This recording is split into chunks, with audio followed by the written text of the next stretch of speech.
Good evening and welcome to this very special session of Crack the Wellness Code. I'm Somnath Chatterjee, co-founder, and very delighted to come up with a very major challenge that people of various age groups face, which is vertigo. We'll also talk about the fall that a lot of people, particularly elders, do experience, but vertigo is something that cuts across all age groups. So it's a elder track program, but we have participants from different age groups and glad to have you all. And this is really going to be an engaging session because the session is around Dr. Anita Bhandari, and you will see her bio coming up very soon. So she's a neurologist, and she's working on not only vertigo, fall, but a variety of other ENT ailments and challenges. And you will, of course, many of you know, and you'll get to know deeper as you hear her, that these are all interrelated. But at the same time, a lot of people do have vertigo at various points of time. They're either unaware, they don't even know the symptoms, and then they know it's too late, those kind of things. So it's going to be a very intriguing story of vertigo. I also want to tell you that CWC is going to launch a digital marketplace. Now that is going to have a lot of product and services on wellness. So it could be diet, food, courses, training program, master classes, laughter yoga, you name it. So it's a very diverse range of products that we'll be providing. And we're also going to provide the virtual experience of a vertigo clinic, advice, and so on. And then, of course, there are other ways of helping you out through that clinic, which Dr. Anita will, inform. So basically, we are here at Crack the Wellness Code to provide a 360-degree support for this challenge on vertigo and fall. Today, I'd like to talk about vertigo and balance disorders and how this problem is such a common one affecting so many people, and what are the recent advances in the management of these disorders. So, neuroequilibrium is the world's first chain of vertigo and dizziness clinics.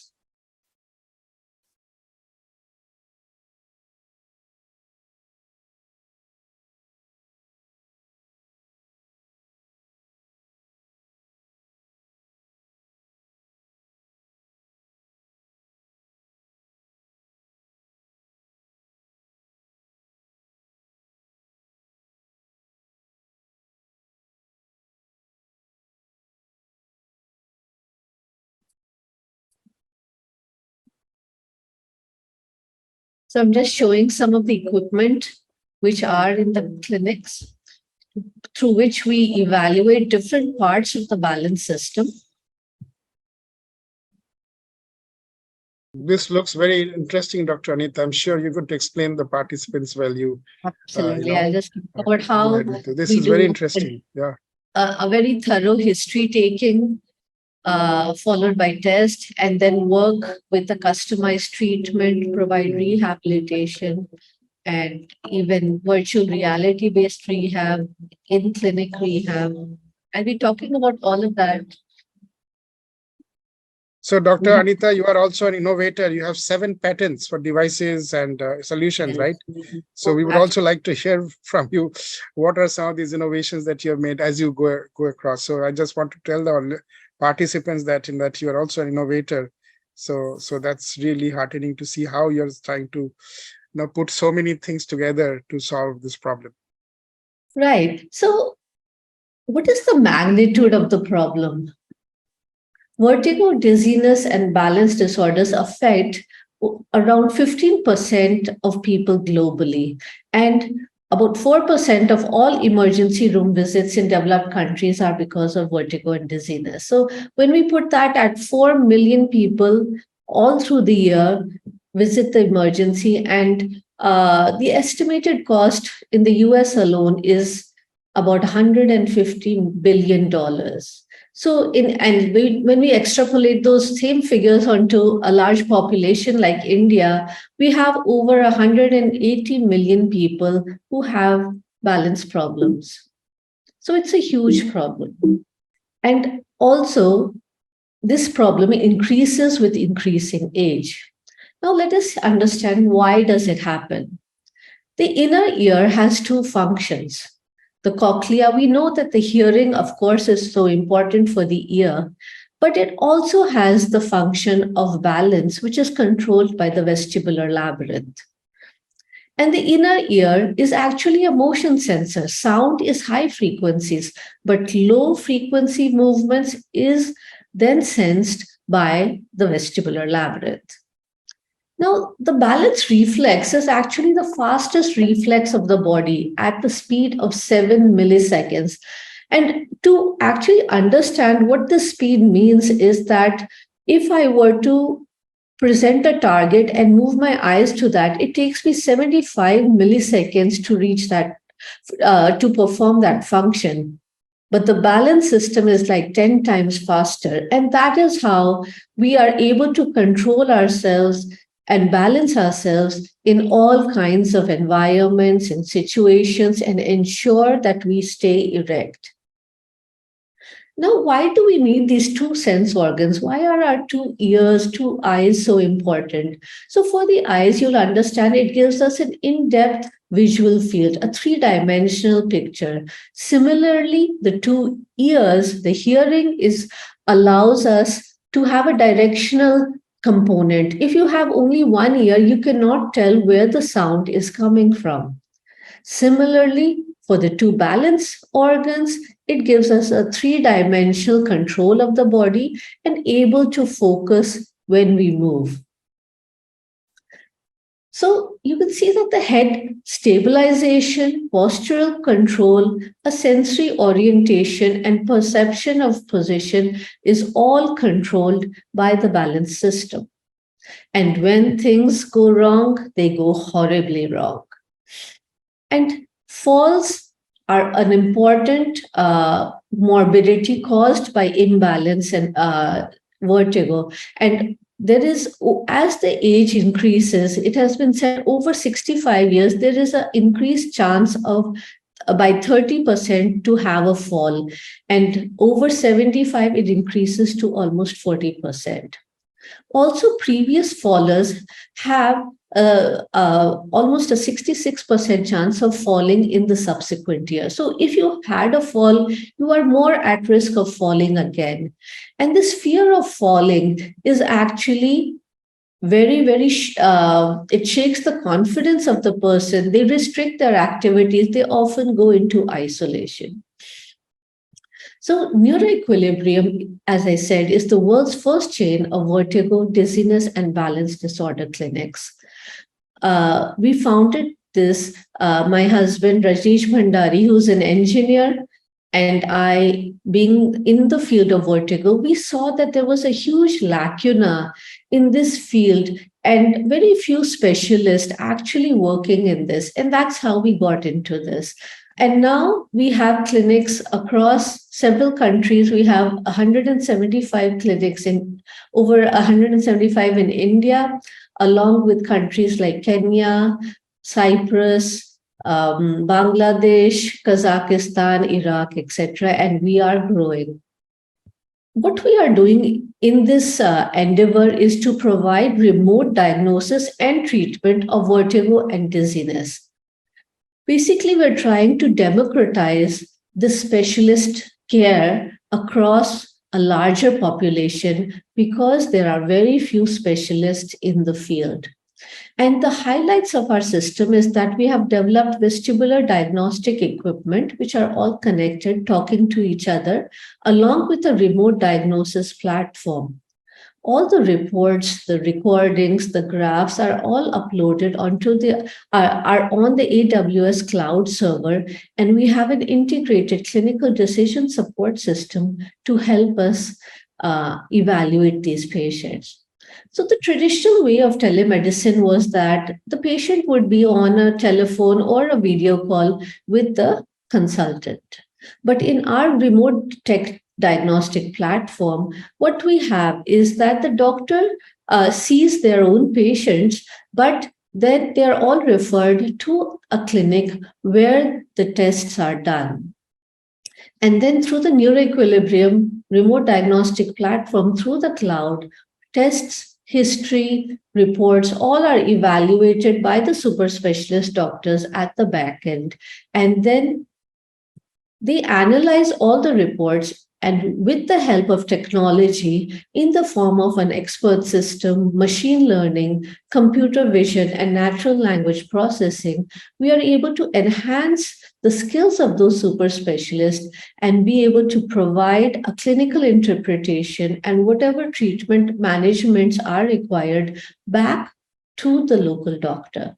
Benjamin Bell has said that AI will not replace doctors, but instead it will augment them, enabling physicians to practice better medicine with greater accuracy and increased efficiency. So we must embrace technology to help us in this journey. And we have developed equipment for these testing, all indigenously developed, but C certified. We have patents for the same, 8 Indian patents, 3 US, and a European certification.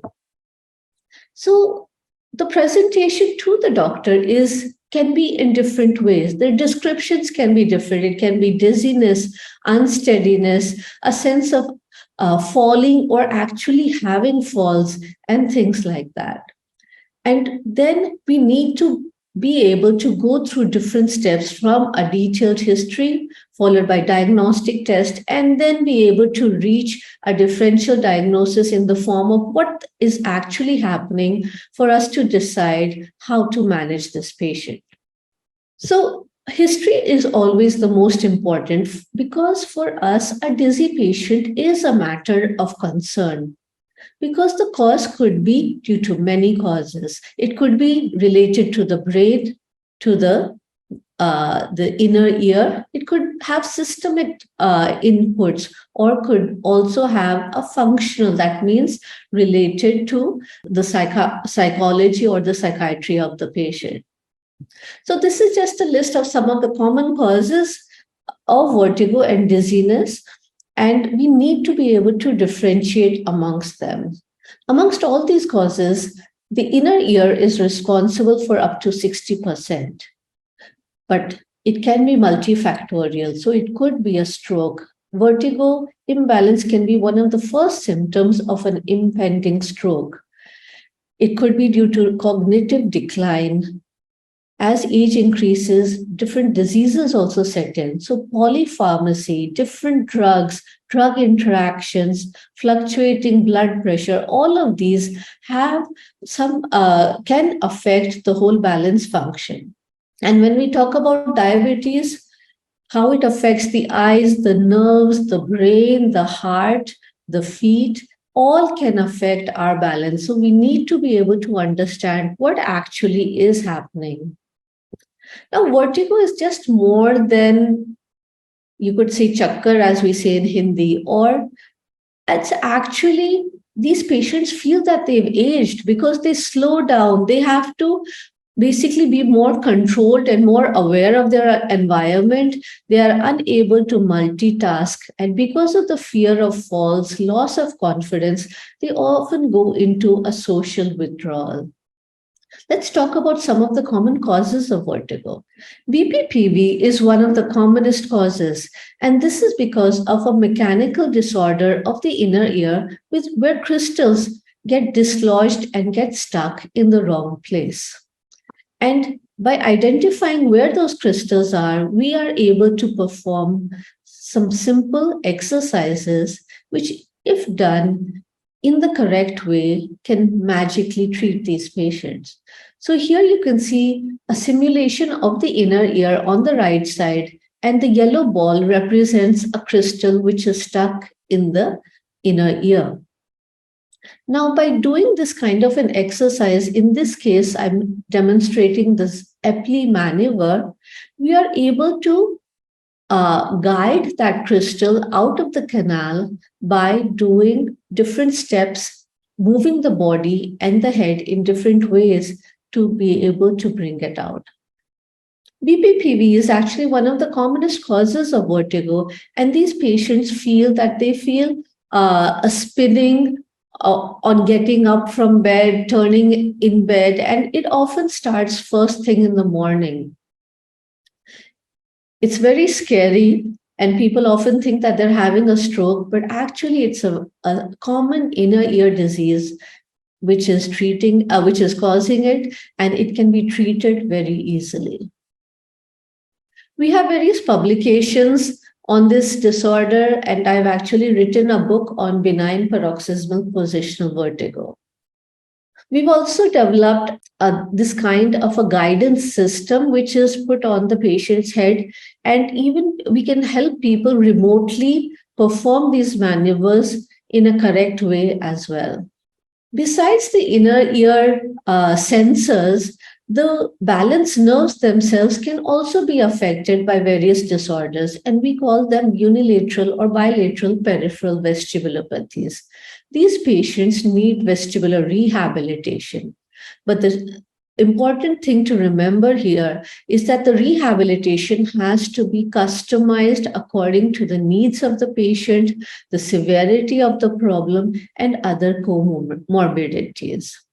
And in this clinical practice guidelines, it was clearly said the importance of a correct rehab program, because people with dizziness can get worse if they are prescribed exercises which are not appropriate for their condition. So you cannot just go onto the YouTube and find out vestibular rehab and start doing it. If you have a dizziness problem, you need to be evaluated to be able to get a customized program for your problem. Vestibular rehab has to be customized, progressive. So progressive means it has to every week change. And for this, we are providing the rehab in two ways. It can be in the clinic or also online, in which through video calls, under the guidance of physiotherapists, we provide vestibular rehab worldwide. We also have a patient's app. Stand with arms stretched out, in which and mark the patients get the videos of the exercises. Hold a sturdy surface like a table or which they have to perform each week. So it's easy for them to also take understand magazine and from with the eye videos. movements, breathe the first and the last. They also get to set their timing for them if they're on any medication, and also have a vertigo and a migraine diary in the app. They can set up their appointments through this as well. We also work with virtual reality to give patients an actual feel of being in those situations, taking them to busy environments, people who have problems with heights. We can work with what we call acrophobia patients, giving them a feel, desensitizing them, and make them really more confident when they go to the actual real world. We also provide counseling services because vertigo and dizziness also is often associated with a lot of anxiety component. We work with cognitive behavioral therapy, lifestyle modifications, and cognitive stimulation to help our patients in modifying thoughts and improving the outcomes of their problem. I'd like to stress that all the data we meet all the data privacy requirements. We are GDPR compliant. All the patient's personal data and clinical data are on different parts of the cloud server with double encryption. So we are compliant with all regulations. I'd like to just end with this.